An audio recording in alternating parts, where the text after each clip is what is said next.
Welcome to our channel. Today we how to save for a home down payment with Quicken loans step by step clearly. Begin by assessing your financial situation. Calculate your current income and expenses. Determine how much you can realistically save each month. Set a specific down payment goal based on your desired home price. Research the average down payment amounts in your area. Create a dedicated savings account for your down payment. Use Quicken Loan Savings Calculator to estimate your timeline. Set up automatic transfers to your dedicated savings account. Cut unnecessary expenses to boost your savings rate. Consider using windfalls, such as tax refunds or bonuses, to accelerate your savings. Explore high-yield savings accounts for better interest rates. Stay committed and track your progress regularly. Adjust your plan as needed based on changes in your financial situation.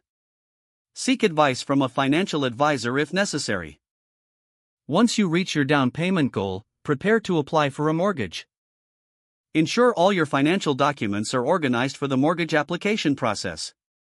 Remember, every small step counts toward homeownership. If the page does not load, refresh the browser or try again in a private or incognito window. Make sure you are using the correct email address, then retype it carefully to avoid small typos. If your password is not accepted, use the reset option and create a new strong password you can remember. Check your spam folder for verification or security emails, then complete any requested confirmation steps. Enable two-factor authentication if available to improve account security and reduce unauthorized access risk. After signing in, review your profile details so your contact information and settings are accurate and current.